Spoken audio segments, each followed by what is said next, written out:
malam sahabat Sabda. Iya, selamat malam teman-teman dimanapun teman-teman berada. Apa kabar? Selamat malam, berjumpa lagi dengan saya Yudo dan Saya Roma. ya kita berjumpa lagi dalam PA PA online. online bareng seri Alkitab. Iya, betul sekali. Iya, harapannya teman-teman semua di rumah dalam keadaan sehat dan baik setelah kita libur panjang. Iya, betul. Kita 2 minggu nggak ketemu karena supaya ada waktu untuk teman-teman bisa bersilaturahmi ya. Dan malam hari ini kita kembali bertemu dan akan menggali satu perikop yang sangat menarik juga, karena ini juga ngomongin tentang silaturahmi antara Yesus dan 2 murid dalam perjalanan ke Emmaus. Iya, betul sekali, Kak. Jadi kita di Alkitab ini kita membahas ya pasal-pasal yang terkenal dalam Alkitab, tapi kita mempelajari dari sudut pandang yang baru gitu ya. Iya, dan ini kita lakukan secara fun karena bukan hanya online, bukan hanya bareng-bareng, tapi kita juga nggak berdua. Namanya kita menggali ayat yang sangat terkenal ini. Nah, guys, kita ada Kak Rode dan juga ada Kak Doni. Betul Kita akan sekali. invite ya. Ini karena guys kita sudah ada Pak Doni dan Kak Rode, mungkin bisa perkenalan singkat dulu untuk teman-teman. Mungkin dari Pak Doni dulu, silakan. Shalom, selamat malam semuanya. Selamat kenal buat teman-teman semua. Nama saya Doni, saya tinggal di Cibubur, domisili Cibubur, tapi pelayanan di Surabaya, pegang penggembalaan di GPT di Surabaya. Itu aja. Oke. Oke. Salam kenal Pak Doni. Udah diajak teman-teman yang lain untuk gabung? Oke. Pasukannya diturunkan Pak, dikerahkan ya. Ikutan malam hari ini. Iya. Nah, ini Kak Rode nih. Silakan Kak Rod, perkenalan ke kita semua. Ya, hai untuk teman-teman yang sudah bergabung dan juga untuk Roma dan juga Mas Yudo dan Pak Doni. Ya, perkenalkan nama saya Rode. Saya berdomisili di Solo ini, ya, dan punya gerejanya GCN sepenuh gitu ya. Dan malam hari ini berharap bisa sama-sama belajar lebih lagi tentang kitab Lukas ini dan perjalanan ke Emmaus. Semoga silaturahmi kita semakin lebih baik. Terima kasih. Oke. Oke, terima kasih untuk perkenalannya. Jadi setelah teman-teman perkenalan, berarti kita siap untuk ber-PA malam hari ini ya. Jadi sepanjang April kita masih mengambil tema tentang kebangkitan Yesus. Dan malam hari ini nanti teman-teman silakan persiapkan Alkitabnya karena kita akan menggali Lukas pasal 24 ayat 28 sampai 35. Ini satu cerita narasi yang sangat bagus sekali tentang penampakan Yesus ke 2 murid di Jalan Emmaus. Ini juga paling pasti sangat sangat familiar gitu ya, karena ini benar. pasti diulang-ulang terus ketika kita merayakan Paskah, kemudian pasca itu kita pasti membahas tentang perikop ini. Oke, untuk itu langkah 0 sebelum mulai acara kita akan berdoa dulu. Kak Yuda bisa pimpin. Oke, mari teman-teman kita berdoa. Bapak Surgawi yang baik, kami datang kepadamu Tuhan, kami mengucap syukur karena malam hari ini kami boleh diberi waktu untuk belajar bersama-sama dari firman Tuhan. Kami mengucap syukur Tuhan karena Engkau memakai teknologi untuk menolong kami bersekutu, untuk bertumbuh dalam firman Tuhan dan juga untuk saling bertumbuh dan juga mendoakan. Terima kasih Tuhan untuk teman-teman yang baru, untuk yang datang ke tempat ini, supaya mereka juga boleh mendapatkan berkat, dan juga teman-teman lama kami yang belum datang, yang mungkin sudah sedang akan datang, kiranya Tuhan kau berkati mereka juga. Terima kasih Tuhan Yesus, kami berdoa kiranya jaringan, internet, listrik, dan juga apa yang kami pakai semuanya berjalan dalam keadaan baik, hingga namamu dimuliakan dalam PA malam hari ini. Terima kasih Tuhan Yesus, kami berdoa. Amin. Amin. Oke, sebelum kita akan menggali Lukas pasal 24 dari perikop Jalan ke Emmaus. Nah, kita akan preview sedikit tentang Lukas, khususnya setelah kebangkitan Yesus gitu ya. Nah, kalau kita merayakan Paskah, pasti sebelumnya ada dulu kematian Yesus yang kita peringati di Jumat Agung. Nah, ketika Yesus mati di atas kayu salib, itu ada momen di mana 3 hari setelah itu Yesus bangkit dari kematian gitu ya. Dan ketika dia bangkit, dia mengalahkan yang namanya maut. Nah, dan itu yang kita percayai. Nah, ketika Yesus sebelum bangkit itu, ada beberapa penjaga di kuburan yang diperintahkan oleh pembesar Romawi untuk menjaga sekiranya nanti, karena mereka melihat nanti kira-kira ada yang akan mencuri mayat Yesus gitu. Jadi dikerahkan dua prajurit untuk menjaga kuburan Yesus supaya katanya murid-murid jangan sampai mencuri mayat Yesus. Ternyata yang terjadi adalah Yesus bangkit. Iya. Untuk Injil Lukas sendiri, terutama di pasal 24 ini itu berbicara tentang kedua murid Tuhan, nggak disebutkan namanya, cuma satu ada yang disebutkan Kleopas, itu dalam perjalanan mereka kepada sebuah desa yang bernama Emmaus gitu ya. Nah, Emmaus ini disebutkan 7 mil gitu ya, kira-kira 10 sampai 12 kilometer gitu dari Yerusalem gitu ya. Dan saat itu mereka sedang membicarakan tentang hal-hal yang sudah terjadi, yaitu kematian, penyaliban Yesus, dan mereka dalam keadaan down sepertinya ya. Nah, kemudian saat itu mereka bertemu dengan seseorang yang berbicara kepada mereka dan juga menjelaskan kitab suci kepada mereka. Nah, itu adalah konteks sebelum ketika peristiwa yang akan kita bahas bersama-sama dalam PA hari ini. Iya, jadi Lukas 24 sendiri cukup spesifik, beberapa kali menampilkan tentang bagaimana Yesus menampakkan diri gitu ya. Jadi ini satu hal yang sangat menarik sekali karena Lukas bilang 40 hari setelah Yesus 40 hari setelah Yesus bangkit, dia ambil waktu untuk menampakkan diri ke banyak tempat. Kalau Lukas 24 ini terkenal dengan jalan Yesus menampakkan diri ke jalan Emmaus. Sebenarnya ada juga gitu di atas itu Yesus menampakkan diri juga ke Maria Magdalena dulu gitu. Setelah itu kepada 2 murid jalan Emmaus, dan nanti di akhir dikatakan Yesus menampakkan diri lagi kepada murid-murid gitu. Jadi bukan hanya kepada satu saksi, pada satu murid atau 2 murid, tapi kepada banyak orang sekali Yesus menampakkan diri untuk membuktikan memang dia sudah bangkit dan dia mengalahkan maut, dan juga untuk menghiburkan mereka. Apalagi saat itu tadi kata Kak Yuda, muka mereka muram ketika mereka berjalan ke Emmaus. Ya.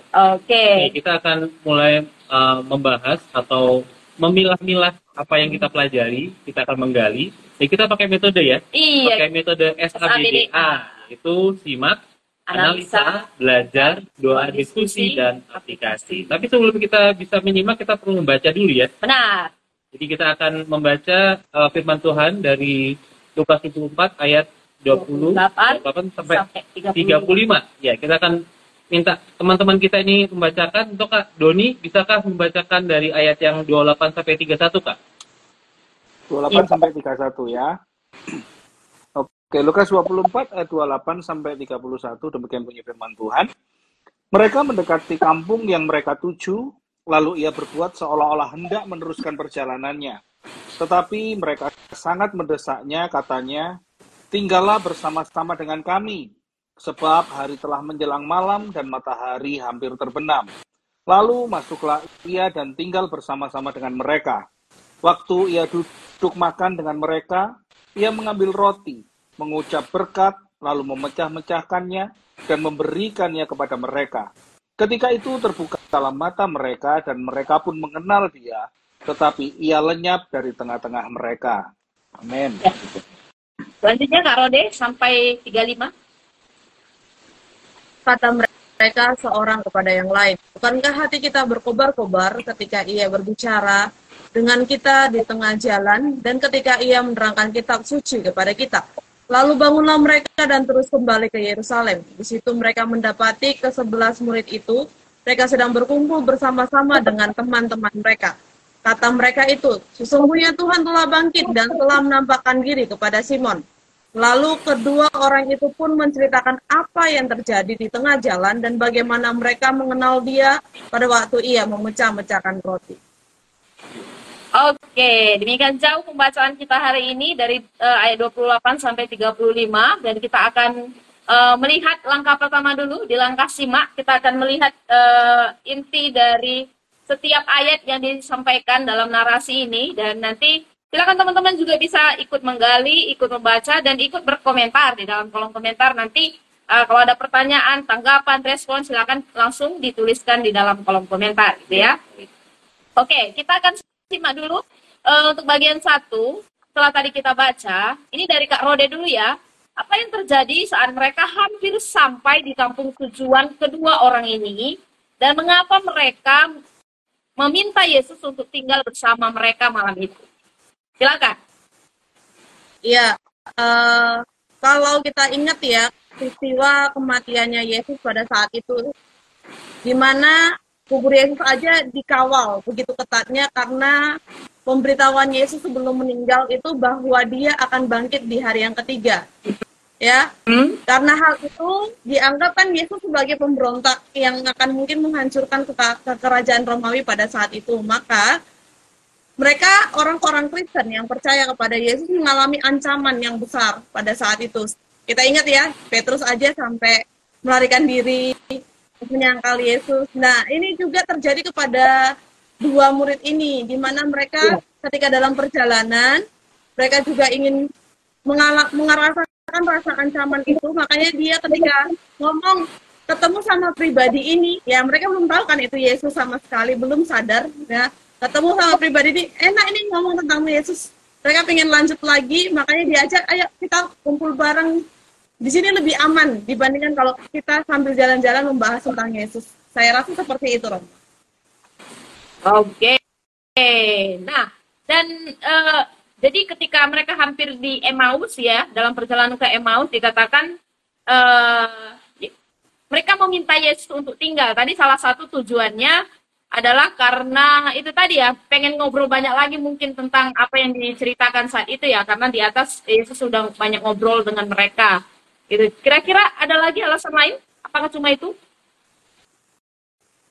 Ya, karena saya rasa orang yang bertemu dengan mereka ini cukup mengenal Yesus gitu. Mereka juga ingin melihat sisi Yesus dari orang pribadi ini dan pengen lebih lagi belajar, lebih lagi banyak mendengar. Saya melihat dari pembacaan ini, saya rasa seperti itu. Oke, ada tambahan?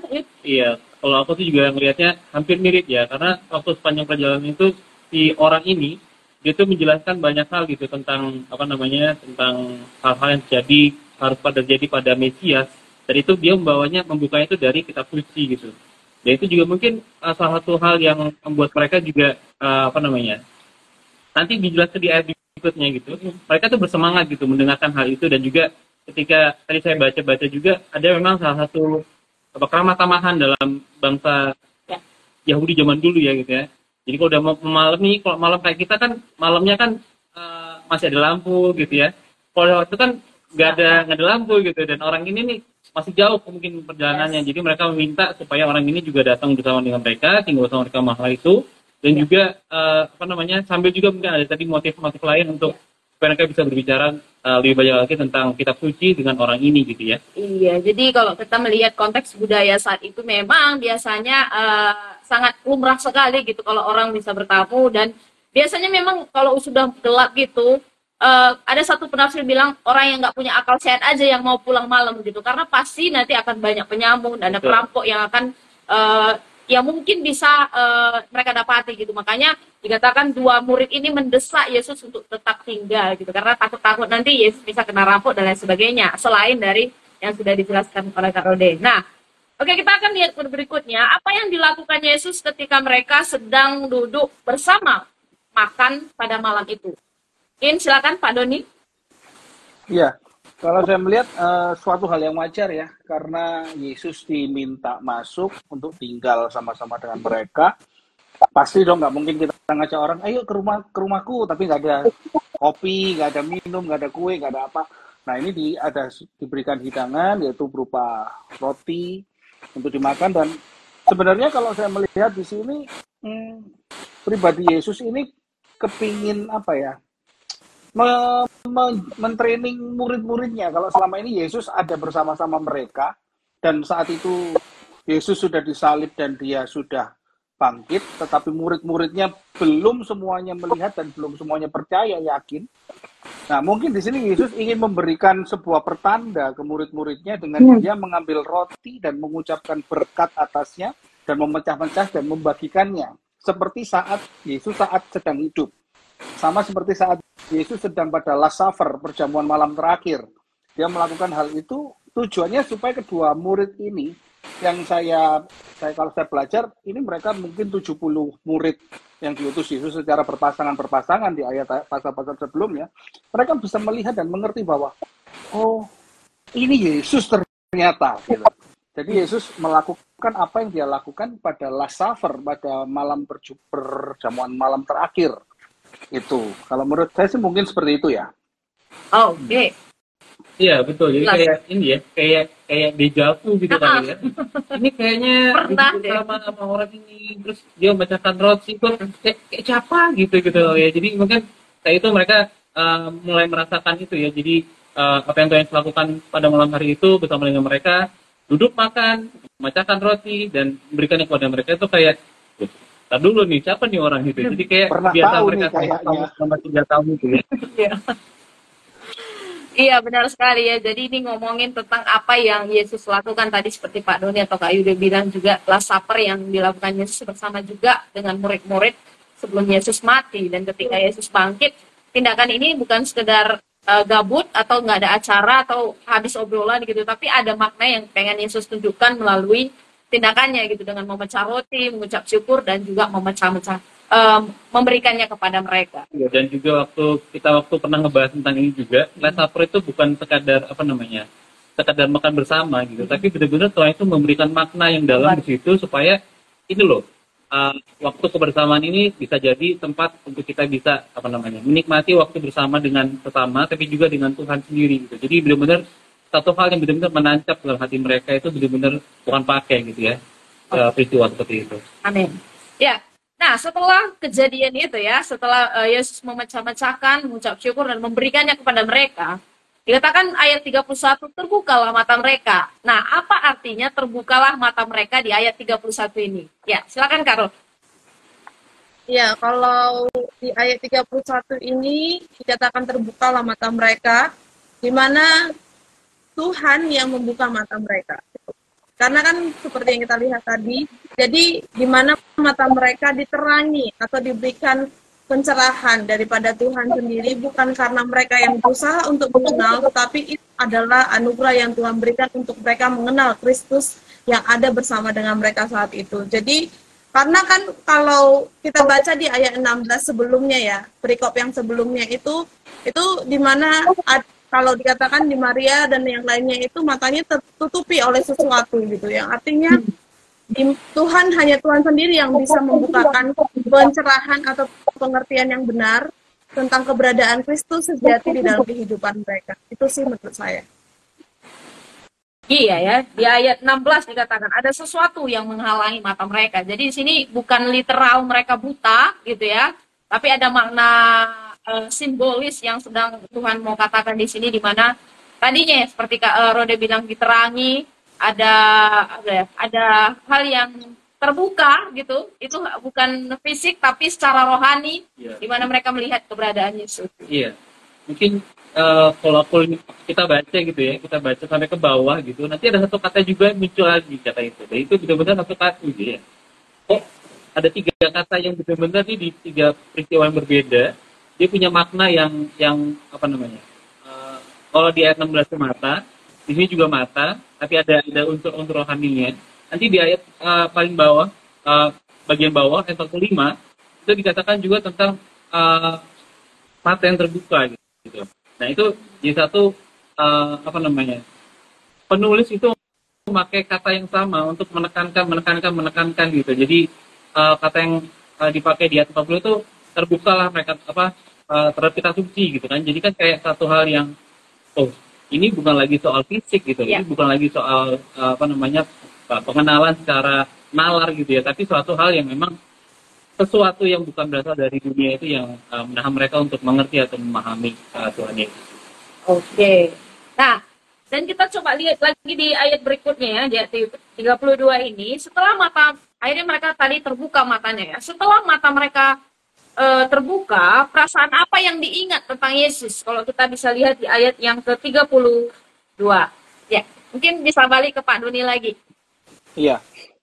Karena saat itu kondisinya mereka itu sedang sedih, mereka sedang takut, mereka sedang kecewa, mereka sedang marah, kedua murid ini, karena mereka melihat Yesus yang sebelumnya mereka idam-idamkan atau mereka dambakan menjadi penyelamat bangsa Israel, tapi malah disalib, dan sekarang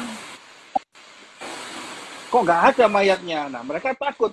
Nah, tetapi setelah dia melihat Yesus memecah-mecahkan roti dan matanya terbuka, otomatis mereka jadi bersemangat dia. Loh, ini kan Yesus gitu. Wah, dia jadi bersemangat sekali dan hati mereka jadi berkobar-kobar, semangatnya kembali timbul, dia jadi kembali menjadi murid-murid yang benar-benar excited, nggak hanya menjadi murid yang tadi awalnya takut, kecewa, cemas, dan lain sebagainya. Jadi hati mereka jadi berkobar-kobar, dan mereka jadi ingat waktu perjalanan kan Yesus ceritain mengenai kitab suci, mengenai Taurat, apa, ya bener ini berarti Yesus ini gitu. Jadi mereka seneng banget, excited banget ya kedua murid ini gitu. Oke. Iya. Ya, jadi perasaan yang mereka miliki tentang Yesus yang diingat yaitu tadi ya, hati yang berkobar-kobar gitu. Karena bukan lagi tentang apa yang sudah mereka dengarkan gitu, apa yang sudah dilakukan Yesus, tapi dia sendiri udah hadir gitu ya. Dia sendiri udah hadir dan dia sendiri sudah menyaksikan dirinya secara langsung kepada murid, dan ini membuktikan bahwa apa ya, Kristus yang mereka nanti-nantikan yang tadinya membuat mereka muram itu menjadikan mereka kembali kepada persekutuan yang indah dengan Kristus melalui hati mereka yang berkobar-kobar tentang Yesus Kristus. Iya, itu juga satu hal yang ditanyakan oleh Kak Grace Angela. Sorry, ribet ngomongnya. Jadi pertanyaan Kak Grace Angela itu dibilang mau tanya tentang ayat apa makna dari ayat 32. Itu dijelaskan oleh Kak Doni dan juga Kak Roma. Tapi juga saya menambahkan sedikit, ini kayak satu hal yang memberi semangat orang Kristen berbeda dari yang lain itu, karena ketika Tuhan Yesus berkata atau memperkatakan firman-Nya atau mengajarkan lagi kembali apa yang sudah dikatakannya, diajarkannya dalam kitab suci, itu benar-benar menggairahkan kembali kehidupan orang Kristen yang sudah lemah lesu gitu ya. Dan kedua murid ini pasti mereka tahu gurunya mati, terus mereka dalam keadaan sangat down, tapi ketika orang ini memperkatakan firman Tuhan, mengajar kembali mereka tentang kitab suci, mereka kembali dihidupkan kembali dan juga disegarkan kembali oleh firman itu sendiri. Ya, luar biasa Tuhan kita ya. Satu sisi dia adalah Tuhan yang hidup, tapi sisi lain juga dia memakai waktu untuk bisa memperkatakan kuasa firman itu ya sendiri, kuasa yang mengubahkan mereka. Nah, di ayat 33, mengapa mereka kembali lagi ke Yerusalem malam itu? Setelah Yesus tidak ada di antara mereka, akhirnya mereka langsung pergi lagi ke Yerusalem. Silakan Kak Ros. Ya, karena pada saat itu para murid berkumpul di Yerusalem ya. Kita ketahui bersama ketika Maria pun bertemu dengan Yesus, mereka berkumpul di sana. Mereka satu persatu menceritakan bagaimana pertemuan mereka dengan Yesus. Bagaimana yang tadinya mereka tidak mengenal Tuhan, akhirnya mengenal Tuhan yang bertemu secara langsung dan menyatakan bahwa Yesus bangkit. Pada saat itu mereka berkumpul supaya orang lain tahu ini adalah berita yang sangat urgent atau yang sangat butuh diketahui oleh semua murid-murid, kalau Tuhan kita itu yang kita lihat meninggal pada saat penyiksaan itu sekarang sudah bangkit dan dia benar-benar Tuhan yang menyelamatkan kita. Begitu. Oke ya. Jadi jarak tidak menjadi halangan bagi mereka ya. Maraton dadakan. 12 kilo. 12 kilo kali tambah 12 berarti kan. 24 malam kilo dalam juga. waktu itu mereka. Iya, aku juga ini nih. Jadi kayak excited banget ya. Tadi udah sebut berkali-kali excited sekali itu, karena saya rasa tuh kayak sering kali ngebayangin gitu, ketika kita mengenal seorang yang kita sayang banget, dia meninggal dan kita tahu itu, dan meninggal dalam keadaan yang sangat mengenaskan. Kemudian dalam perjalanan kita, dalam kerja kita, tiba-tiba orang itu muncul dan memberi semangat, inspirasi lagi, kita langsung coba kabarkan dia masih hidup, dia hidup gitu. Jadi benar-benar jarak itu ditempuh mereka untuk mengabarkan kepada saudara-saudara mereka. Itu sebenarnya satu hal yang saya rasa ini turning point ya. Dari murid-murid tadi yang letih lesu hatinya itu langsung menjadi orang yang punya kekuatan luar biasa. Dan untuk itulah Yesus menampakkan diri. Salah satu tujuannya ya untuk itu gitu, supaya murid-murid juga bisa dikuatkan, dihiburkan, bahkan diajarkan kembali tentang siapa dia gitu ya. Dan ada satu perubahan tadi ya, ada satu perubahan yang luar biasa terjadi bagi kedua murid ini. Jadi jarak, capek, letih itu nggak jadi bahan masalah bagi mereka. Sebenarnya kan bisa aja besok aja kita pulang ke Yerusalem itu, tapi saat itu juga mereka langsung kembali ke Yerusalem. Luar biasa. Nah, setelah mereka sampai di Yerusalem, berita apa yang mereka sampaikan kepada murid-murid Yesus yang lain? Kalau kita lihat dari ayat 34 sampai 35. Mungkin silakan Pak Doni. Ya, setelah berlari, saya rasa mungkin mereka berlari juga kayaknya ya. Dia benar-benar excited banget, mereka berlari, mereka udah lupa nggak ada angkot, jadi lari, nggak ada onta, dia lari lah mungkin ya. Karena sangat excitednya mereka, sampai mereka ketemu sama murid-murid Tuhan Yesus yang lain, mereka cerita, aku tadi loh ketemu sama orang di jalan begini. Saya percaya dengan sangat berapi-api, seperti kalau kita awal-awal dipenuhi kuasa Roh Kudus dengan berapi-api, kita semangat sekali, ini begini cerita. Dan kamu tahu, ternyata dia mecah-mecahkan roti, dan aku baru sadar itu adalah Yesus. Dan dia sudah bangkit, dan dia sudah menampakkan kepada kita berdua, dan juga dikatakan di situ juga kepada Simon. Maka mereka pun, saya percaya saat itu mereka saling menguatkan satu dengan yang lain, saling membangun satu dengan yang lain.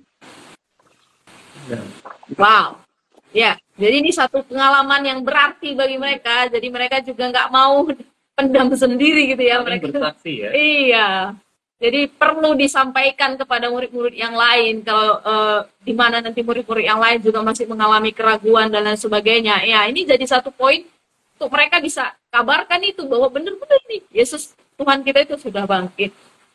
Oke. Nah, ini belum ada tanggapan nih dari teman-teman yang join mungkin.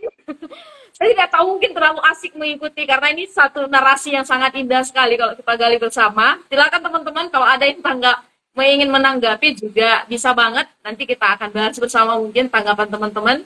Ya. Oke. Kita masuk ke bagian kedua ya, Kak Rom? Iya. Kita akan coba analisa ya setelah kita lihat teksnya satu persatu ayatnya. Sekarang kita coba interpretasi lebih dalam. Nah, sekarang ke Kak Roda lagi. Mengapa kedua murid ini tidak mengenal Yesus saat berbicara dalam perjalanan ke Emmaus? Silakan. Iya, seperti yang tadi sempat kita review gitu ya, preview sebelumnya, di mana ketika berjalan, kenapa mereka tidak mengenal Yesus? Karena ada rasa kesedihan, kekecewaan yang luar biasa yang mereka rasakan. Di mana latar belakang yang sebelumnya mereka itu menganggap Yesus itu harus menyelamatkan mereka layaknya seorang pahlawan perang gitu ya, yang membebaskan mereka, tetapi malah dia menjadi bahan percandaan atau hinaan satu bangsa yang datang pada masa-masa pasca itu gitu. Dan hal itu menjadi kesedihan, kecewaan mereka karena kenapa kami harus mengikut Tuhan yang akhirnya mati gitu ya. Kenapa kami harus mempercayai kalau dia akan bangkit juga, apakah harus bisa? Ya, saya rasa banyak hal-hal berkecamuk dalam jiwa mereka pada saat itu, sehingga mereka tidak bisa melihat keberadaan Yesus dengan benar gitu. Ya, ada beberapa, sebenarnya selain itu ada juga beberapa penafsir yang mengatakan ketika itu murid tidak mengenali Yesus karena Yesus sudah mengenakan tubuh kemuliaan ya. Kalau kita lihat nanti di 1 Korintus 15 ya, Paulus sempat menjelaskan juga. Jadi nanti bisa jadi pembelajaran pribadi juga, karena Yesus sudah mengenakan tubuh kemuliaan. Bukan berarti semuanya beda gitu ya. Bahkan ketika dia bertemu Thomas, yang dipaku itu masih sama gitu, masih ada tandanya. Jadi tubuhnya sama, tetapi itu tadi dia sudah menggunakan tubuh kemuliaan yang sudah diperbarui gitu ya, sebagai Tuhan dan Raja. Mungkin ada tambah lagi? Ya, kalau aku sih tadi coba-coba cari tahu gitu ya. Itu di ayat yang 25 itu dikatakan waktu mereka ketemu orang ini gitu. Nah, itu bicara setelah mendengarkan kedua orang ini cerita tentang guru mereka yang terjadi gitu kan.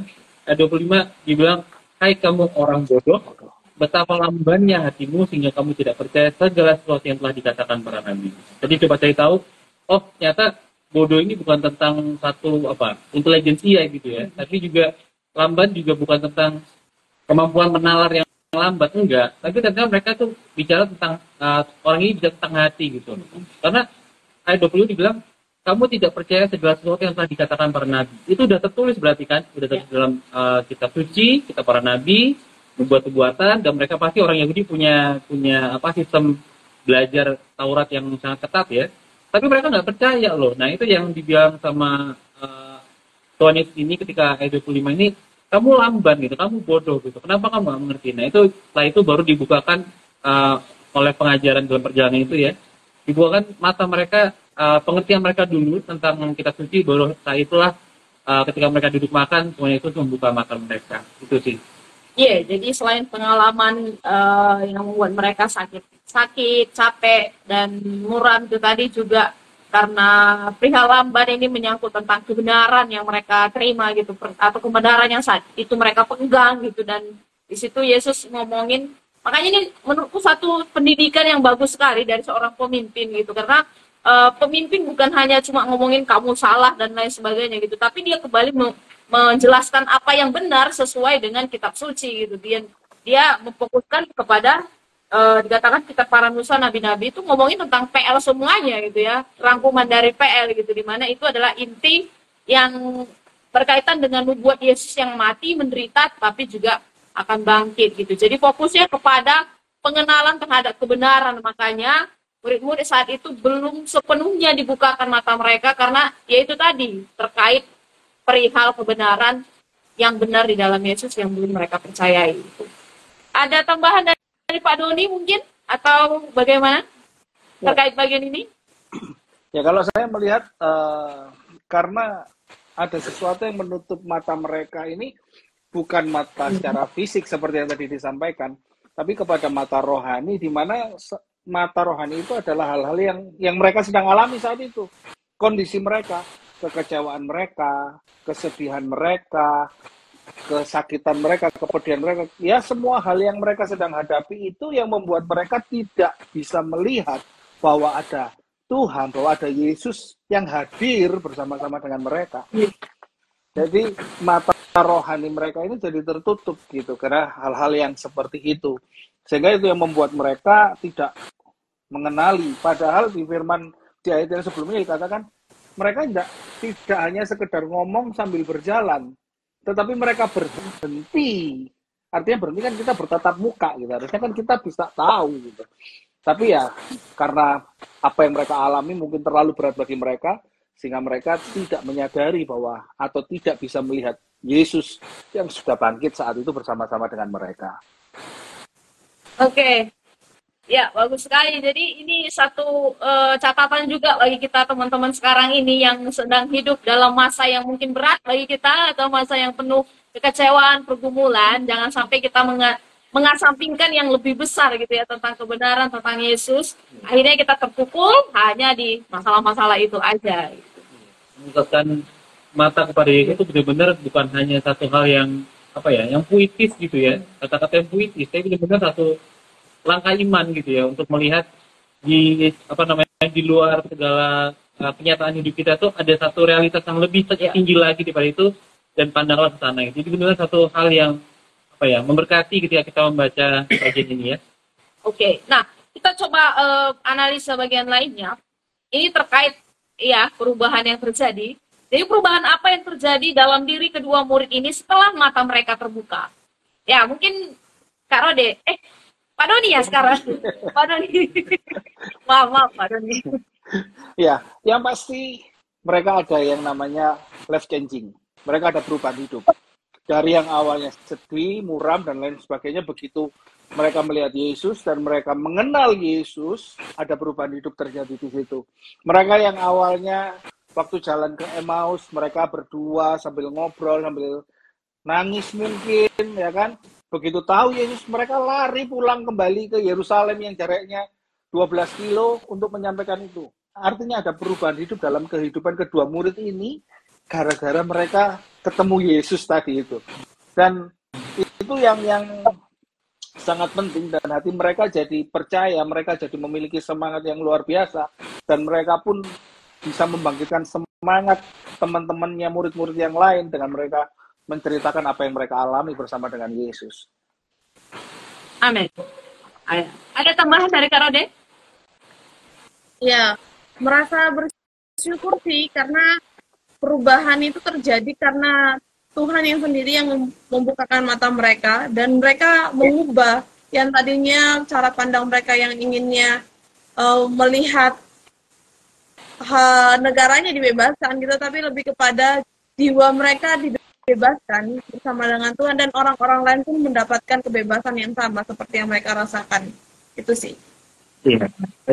di Gottes Wille dibilang mungkin larinya kayak anak kecil. Ini ngebahas yang tadi ya, mungkin larinya kayak anak kecil yang sangat semangat berlari menunjukkan sesuatu ke ibunya. Nah, itu nggak peduli jatuh, nggak peduli capek, mereka langsung balik arah, balik ke Yerusalem untuk mengabarkan apa yang mereka lihat gitu ya. Dan aku juga lihat tadi gercep gitu loh, nggak mikir ulang, Yerusalem jauh nih gitu, kita mesti balik kapan nih, besok atau lusa gitu. Tapi langsung mereka atau ambil keputusan pulang ke Yerusalem sekarang juga gitu. Jadi benar-benar perubahan yang sangat drastis yang dialami oleh para murid ini ya.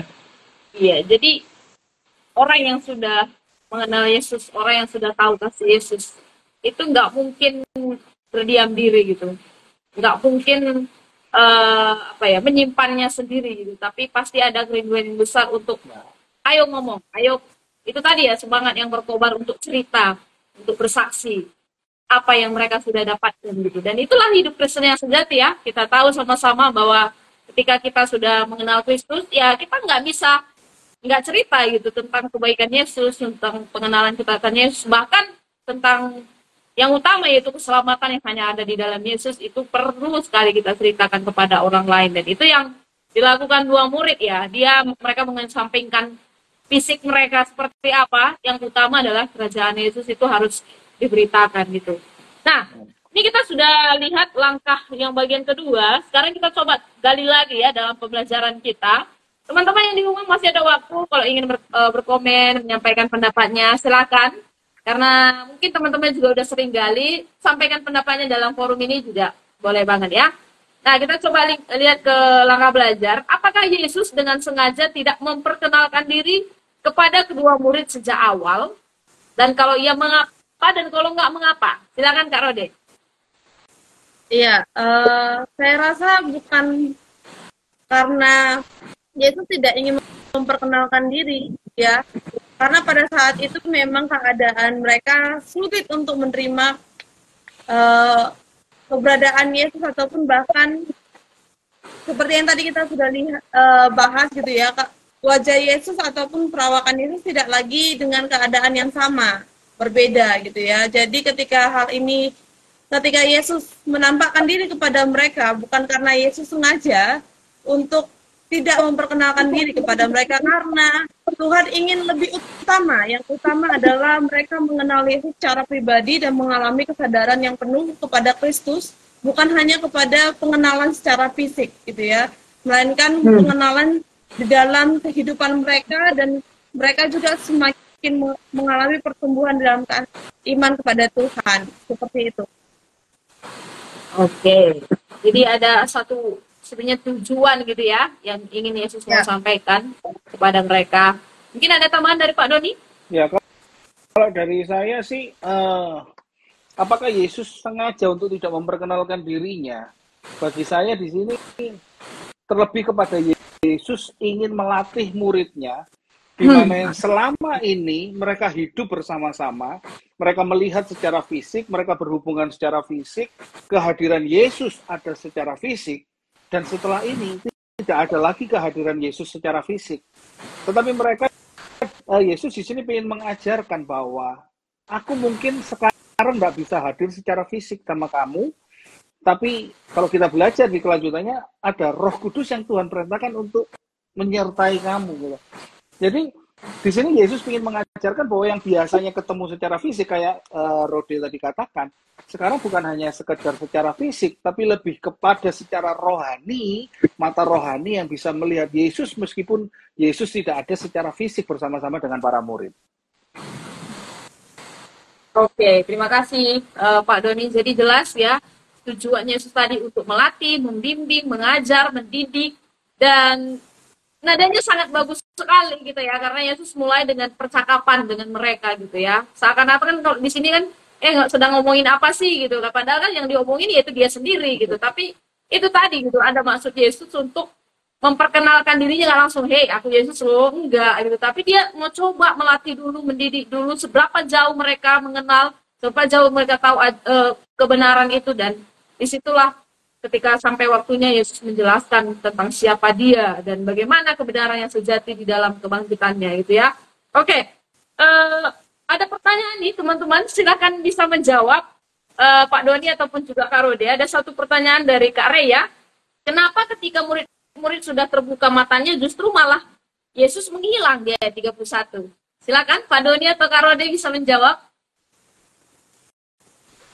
Ya, kalau dari saya karena tujuan Yesus sudah tercapai saat itu. Karena kan Yesus kepada kedua murid ini ingin menyampaikan, ingin mengajar bahwa mereka mengerti kehadiran Yesus tanpa secara fisik. Begitu murid-murid mengerti dan menyadarinya, bagi Yesus tujuannya sudah selesai. Untuk kedua murid ini sudah selesai. Jadi Yesus meninggalkan mereka. Oke. Dari Kak Rode, cukup? Ya, saya rasa Yesus kenapa sudah menghilang pada saat itu karena memang mereka hanya butuh untuk mengenal Kristus dengan benar saja, gitu ya. Setuju dengan kata Pak Doni tadi, tujuannya sudah terpenuhi, begitu. Ya, mungkin kalau aku sih bisa nambahkan itu mungkin ini spekulasi ya biasanya gitu. Tapi kemungkinan ketika Tuhan Yesus menyimpan di antara mereka itu efeknya adalah mereka berlari kepada saudara-saudaranya untuk mengabarkan tentang Tuhan Yesus hidup gitu kan. Tapi kalau Tuhan Yesus tetap bersama dengan mereka, mungkin mereka berlari ke teman-temannya, enggak juga ya. Jadi kayak tadi juga pertanyaan sebelumnya tentang mengapa Tuhan Yesus nggak memperkenalkan diri kepada murid-muridnya waktu di Emmaus itu, mungkin itu juga sama ketika Tuhan Yesus ketemu dengan Maria Magdalena ya. Dia nggak bilang aku Yesus gitu, tapi dia manggil Maria gitu. Jadi setelah itu baru gitu, cepet banget dia ngasihnya gitu. Nggak seperti dua murid ini ya, cowok-cowok ini ketika mereka berjam sama-sama beberapa jam itu mereka nggak kenal Tuhan Yesus, tapi ketika Maria waktu itu mengenal Tuhan Yesus ketika di dekat kuburannya itu, efeknya itu sampai kemana-mana gitu. Jadi aku pikir ya sama kayak waktu Tuhan Yesus pelayanan ya, ada yang Tuhan Yesus lakukan atau tidak lakukan tuh dia punya alasannya gitu. Dan alasannya itu adalah untuk supaya kemuliaan Bapa itu dikenal dan orang-orang ini yang dipilih ini boleh mengabarkan dengan cara mereka gitu. Itu sih dari aku. Iya, oke. Jadi kiranya menolong untuk menjawab pertanyaan Ray ya. Dari Gotes menambahkan tanggapan, bersyukur perubahan itu nggak berhenti di mereka aja. Mereka juga membagikannya ke yang lain. Ya, ketika aksi mereka pergi ke Yerusalem. Dari Ibu Lucy, ada kebahagiaan yang mereka rasakan ketika Tuhan membuka mata rohani mereka. Benar sekali. Dan ditambahkan juga masih dari Ibu Lucy, Yesus juga mau menguji mereka sejauh mana mereka mengenal Dia. Bukan hanya sekedar sebagai manusia, tapi juga sebagai Allah. Sebab selama Yesus masih hidup, selalu bersama-sama dengan mereka. Oke. Nah, coba kita diskusikan terkait lebih lanjut dari perikop yang sudah kita gali hari ini. Sekarang relevansinya dalam kehidupan kita ya. Kita sudah memahami dari konteksnya, dari ceritanya. Sekarang bagaimana dengan kitanya? Apa tanda-tandanya orang Kristen yang matanya sudah dibukakan oleh Tuhan Yesus? Ya, mungkin secara umum bisa dibahas. Oke. Ada dulu kali ya? Iya, Pak Doni berarti. Boleh. Kalau seseorang itu mata rohaninya udah dibukakan, pasti otomatis dia akan mengenal Tuhan. Kalau orang yang mengenal Tuhan, dia pasti memiliki pengenalan yang benar ya, saya katakan. Ini pengenalan yang benar akan Tuhan. Dia pasti akan memiliki iman yang benar. Dan saat orang ini memiliki iman yang benar, maka orang ini sudah tidak peduli lagi apa kata dunia, apa kata orang lain, apa kata masalah yang sedang dihadapi, apapun yang sedang dia alami, proses yang Tuhan izinkan atau masalah apapun, dia tidak melihat itu menjadi sebuah masalah atau problem yang besar dalam hidupnya.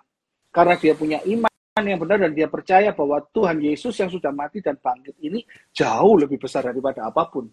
Jadi tidak ada kekhawatiran dalam kehidupan orang yang benar-benar mata rohaninya ini terbuka, dia percaya dan beriman kepada Tuhan, maka saya katakan kekhawatiran dalam kehidupannya itu mungkin nggak ada. Kalaupun ada, hanya numpang lewat. Ada masalah, kekhawatirannya numpang lewat, kemudian, oh dia ingat aku punya Tuhan yang besar. Tuhan, ini kekhawatiranku udah aku buang ke sana, aku serahin sama Tuhan, karena aku percaya Tuhan sanggup melakukan segalanya lebih dari itu. Nah, ini yang saya tangkap seperti itu. Dan saya percaya seperti itu, dan saya pun belajar seperti itu. Karena saya percaya dengan iman saya bahwa Tuhan saya itu lebih besar daripada apapun. Dan dia Allah yang tidak terbatas. Saya terbatas, dia tidak terbatas. Itu dari saya. Amin. Oke, dari sisi Kak Rode, gimana tanda-tandanya? Ya, kalau tanda-tanda orang yang sudah dibukakan itu otomatis dia itu percaya penuh kepada Tuhan gitu ya. Hidupnya otomatis ya, yang tadinya hidup dalam kegelapan atau hidupnya sesukanya sendiri dikembalikan kepada tujuannya Allah. Tadinya dia hanya untuk menghidupi hidupnya sesuka, bersenang-senang saja, dia mulai menyukai firman Tuhan, pendalaman firman, mengenal Tuhan, baca firman itu jadi kesukaan bagi dia, dan persekutuan dengan Tuhan itu jadi hal yang sangat-sangat dinantikan olehnya. Dan bahkan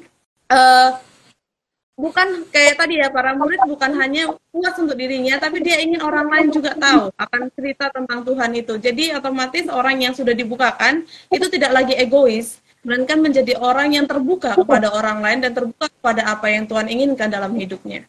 Begitu. Iya, sangat setuju, sangat setuju. Jadi memang kalau tadi kita lihat di perikop yang kita baca ini ya, itu mungkin salah satunya tuh hati yang berkobar-kobar bagi Injil gitu, bagi firman Tuhan gitu. Pernah nggak sih kita dulunya nggak suka baca Alkitab gitu, nggak suka ikut dengar khotbah di gereja, tapi ketika ada satu momen gitu, kita tiba-tiba bisa duduk diam dengan firman, dengan fokus dengerin khotbah dan juga membaca Alkitab tuh dengan rasa haus yang sangat besar gitu. Dan kupikir orang-orang seperti itu yang mata rohani dibukakan oleh Tuhan sehingga mereka boleh melihat keagungan Tuhan, melihat kemuliaan Tuhan dalam pembacaan itu, dalam persekutuan dengan teman-teman lainnya, dalam tadi Pak Doni bilang dalam masalah sekalipun baca Alkitab tuh ada ketemu ketenangan gitu ya. Bukan ketenangan yang placebo ya, pura-pura, tapi satu hal yang Tuhanku hidup, Tuhanku berkuasa dan lebih besar daripada segala sesuatunya. Jadi benar satu hal yang sangat menguatkan gitu ya. Ketika kita boleh melihat orang seperti itu juga dalam kehidupan kita masing-masing, ini orang-orang yang sudah dibukakan oleh Tuhan, mata rohaninya, sehingga mereka punya kerinduan untuk Tuhan gitu ya. Amin. Nah, ini mirip dengan apa yang disampaikan Kak Yudo. Dari Ray, kalau dari teks orang yang sudah dibukakan matanya, ciri-cirinya adalah terus rindu memberitakan kabar baik, yaitu Injil itu sendiri. Dan dialah Yesus yang diberitakan. Ya, benar sekali ya. Cerita, sharing, sampaikan Injil. Dari Bu Lucy, tanda-tanda orang ketika mata rohaninya dibuka, ia pasti cinta Tuhan dan pekerjaan Tuhan. Tuhan ya, berbesar di sini. Yang pasti dia selalu memprioritaskan Tuhan, ya. Sama seperti firman Tuhan ya, carilah dahulu kerajaan Tuhan, itu yang utama gitu. Maka semuanya akan ditambahkan gitu. Dari fokus utama dalam hidup kita adalah semua tentang Tuhan gitu ya. Apa yang kita miliki itu hanya bonus gitu. Jadi ya kita perlu ceritakan itu juga kepada orang lain sehingga mereka juga mengenal Tuhan kita yang sangat baik yang menyelamatkan kita. Nah ini Ray satu menanggapi juga atau bertanya ini. Ketika haus akan Injil adalah tanda dibukakan mata rohaninya, apakah kan ketika merasa jenuh atau mungkin kering akan firman Tuhan berarti mata rohaninya tertutup lagi? Ini pertanyaan yang menarik. Serius juga nih, kadang-kadang juga seperti itu ya. Iya, mungkin Pak Doni atau Kak Rode mau menjawab mungkin, apakah mata rohani itu bisa tutup mata, buka lagi, tutup lagi, buka lagi seperti itu kayak yang dimaksudkan atau seperti apa? Coba. Kalau menurut saya sih itu bukan saklar lampu yang bisa mati hidupkan ya gitu ya. Ketika kita sudah percaya, otomatis kita sudah diselamatkan dan tidak lagi menjadi mata rohani tutup lagi begitu ya. Rasa jenuh dalam suatu mengikut Tuhan itu pasti ada ketika masa-masa berat yang terjadi gitu. Jadi bukan artinya ketika kita jenuh berarti mata kita tertutup gitu ya. Karena nggak bisa menikmati firman Tuhan dan segala macam. Nah, karena itu kita walaupun di masa-masa jenuh kita butuh untuk terus melakukannya dengan bentuk ketaatannya kita gitu ya, bentuk kasih kita kepada Tuhan, dan dari hal itu nanti saya rasa rasa jenuh itu tidaklah perasaan yang selalu ada gitu ya, karena Tuhan pasti akan memberikan anugerahnya kepada kita untuk dilegakan kembali, diberikan kedamaian kembali, dan mengenal Dia dan mengerti apa yang terjadi sehingga kita tidak merasa jenuh lagi di dalam kehidupan kita. Begitu saya rasa. Iya, terima kasih. Pak Doni mau menambahkan mungkin Pak? Ya, saya sih sependapat dengan Rode bahwa memang kalau kita di saat kita lagi jenuh, kita lagi males gitu, bukan mata rohani kita tertutup kembali, tetapi kembali kepada kita yang masih hidup di dalam daging ini seringkali yang membuat jadi malas. Rasul Paulus katakan, celakalah aku tinggal dalam tubuh maut ini, gitu kan. Ya, bahkan saya pun juga pernah mengalami masa-masa seperti itu, dan ya caranya ya kita harus mendisiplin diri kita sendiri untuk kembali ke sana. Dan setelah itu berjalan sampai pada titik di mana suatu saat gitu, kalau kita nggak baca firman itu kita rasa salah sendiri gitu. Kok ada yang kurang ya, di yang belum, kayak orang sehari belum makan gitu kan, pasti aneh gitu. Sama, kalau kita nggak baca firman, kita sampai merasa belum, aku salah nih, belum baca firman nih. Ada Roh Kudus ingatkan kita, dan Roh Kudus akan pimpin kita terus untuk bisa lakukan seperti itu. Tapi bukan mata rohaninya ditutup gitu. Seperti itu. Ya. Oke, saya pikir udah terjawab sekali dari pertanyaan Ray. Kita lanjut dulu karena waktu terus berjalan. Di bagian terakhir, teman-teman, sudahkah Roh Kudus membukakan mata rohani kita untuk mengenal Yesus, dan bagikan perubahan apa yang terjadi dalam hidup teman-teman setelah mata rohani Anda dibukakan? Ini mungkin personal ya dalam kehidupan teman-teman. Mungkin dari Pak Doni dulu, nanti Kak Rode terakhir. Silakan. Ya, kalau saya dulu itu dari kecil memang dari keluarga hamba Tuhan. Kakek nenek generasi data saya itu banyak yang pendiri sinode gereja di Indonesia. Nah, tetapi karena saya lahir orang Kristen, lahir secara Kristen, jadi akhirnya kekristenan itu ya sudah jadi hal yang biasa dalam kehidupan saya. Sampai di kehidupan saya, hidup saya berantakan, masa-masa saya sekolah, kuliah, SMA itu hidup saya udah berantakan, orang bilang sudah nggak ada harapan dan lain sebagainya, dari obat, free sex, segala macam. Sampai hari ini saya boleh ada sebagai hamba Tuhan, itu semua karena anugerah Tuhan. Karena apa? Karena saya tahun 2004 itu benar-benar saya mengalami perjumpaan dengan Tuhan. Iya. Di situ mata rohani saya dibukakan, dan saya benar-benar lakukan apa yang Tuhan mau lakukan. Disitulah terjadi perubahan hidup. Dari yang awalnya, kalau ada teman-teman yang follow di Facebook saya mungkin, itu saya tulis di situ, dari sampah masyarakat diubah Tuhan menjadi pengubah masyarakat. Dari kehidupan yang dulu berantakan, Tuhan bisa ubahkan saat mata rohani saya dibuka, saat saya bertemu dengan Tuhan. Perjumpaan itulah dengan Tuhan itu yang membuat hidup kita berubah. Seperti kedua murid tadi, yang awalnya cemas apa segala macam, mereka sudah ketemu Yesus, bahwa Yesus bangkit, dia nggak mikir capek, dia nggak mikir malam, dia nggak mikir bahaya, dia kembali ke Yerusalem. Mereka lakukan semua itu all out hanya untuk mengabarkan Yesus. Dan itu pun yang saya alami dari kehidupan saya yang berantakan, nggak karu-karuan, saya sampai ada hari ini, dipercaya Tuhan untuk bisa menyampaikan kebenaran firman Tuhan dan lain sebagainya. Ya karena perjumpaan dengan Yesus itulah yang membuat saya bisa ada sampai hari ini sebagaimana saya ada hari ini. Saya rasa itu dari saya. Wow. Puji Tuhan, luar biasa. Kasih Tuhan ya besar bagi Pak Doni, dan jadi berkat juga sampai saat ini. Ya, dari Kak Rode? Iya, kalau saya secara pribadi, di mana ketika Tuhan membukakan rohani, saya latar belakangnya malah dibilang nggak mungkin lah ya, gitu ya. Karena saya orang tua, kakek nenek itu rata-rata pendeta, ya keturunan pendeta gitu ya. Otomatis kehidupannya itu selalu yang rohani gitu ya. Nah, masuk satu titik di mana banyak hal terjadi dalam kehidupan saya, membuat saya merasa semua yang orang saya percaya tentang hal-hal yang rohani pasti semuanya harusnya jadi yang baik, rohani semua gitu ya. Ternyata mengalami kekecewaan berulang-ulang kali, dan juga mengalami rasa yang tidak dipercaya oleh orang-orang yang dia percaya kepada saya gitu, karena saya belajar untuk melakukan apa yang baik dan jujur kepada mereka, tetapi saya tidak dipercaya gitu. Dan itu membuat saya masuk ke tahap frustasi, bahkan hampir mau bunuh diri pun sampai pada tahap itu. Tetapi di masa-masa itu, masuk ke masa kelam, saya bilang ya, di dalam kegelapan, Tuhan biarkan saya mengalami masa kelam itu hampir 1 tahun lebih gitu ya. 1 tahun lebih di mana saya menyadari keberadaan saya, ternyata saya nggak bisa apa-apa tanpa Tuhan nih. Ternyata saya coba, ya udah saya nggak usah pelayanan, saya nggak usah ikut dengerin baca firman. Kalau tiap pagi kan anak pendeta harus wajib ya sama orang tua gitu ya, doa pagi, baca firman itu wajib. Saya nggak ikut itu ya, setahun lebih gitu. Tapi itu malah membuat saya semakin hilang, makin kering gitu. Akhirnya masuk di mana Tuhan mempertemukan dirinya kepada saya melalui sebuah acara gitu ya. Dan itu membuat saya menyadari dan mengakui dengan mulut saya memang miliknya Tuhan dan aku mau hidup seperti yang Tuhan inginkan. Memang benar, kalau Tuhan yang sudah celikkan pasti berbeda. Itu saja. Oke, terima kasih Kak Rode. Ini kesaksian yang luar biasa.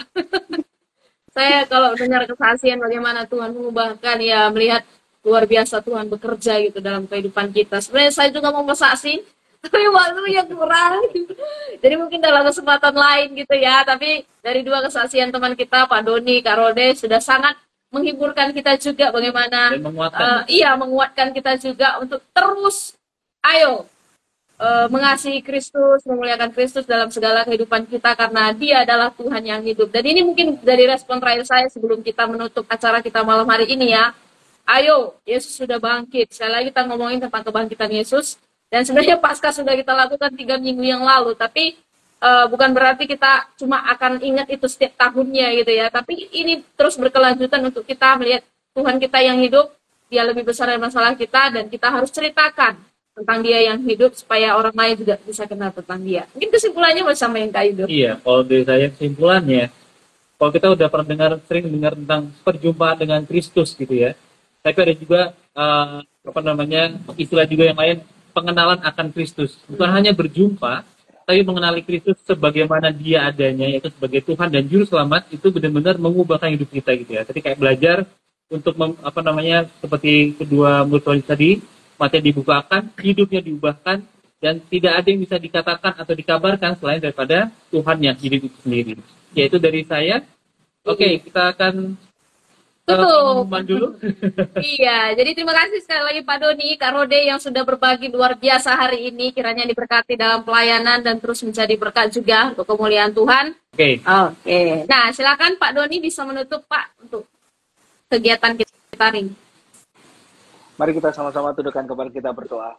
Bapak, kami bersyukur malam hari ini Tuhan sudah kasih kami kesempatan boleh kami belajar PA bersama-sama dengan Tuhan, dan kami percaya apa yang sudah kami pelajari, apa yang sudah kami bicarakan ini boleh menjadi berkat bagi diri kami maupun orang yang mendengarkan dimanapun mereka berada, dan biarlah Tuhan semua untuk kemuliaan nama Tuhan, bukan karena hebat dan gagah kami, tapi semua karena anugerah Tuhan.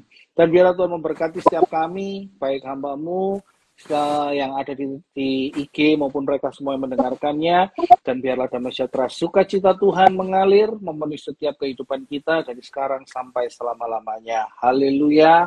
Amin. Amin. Terima kasih Kak Doni, Kak Rode, Kak Yudo, dan teman-teman semua yang sudah menanggapi, yang sudah merespon. Sampai ketemu di minggu depan.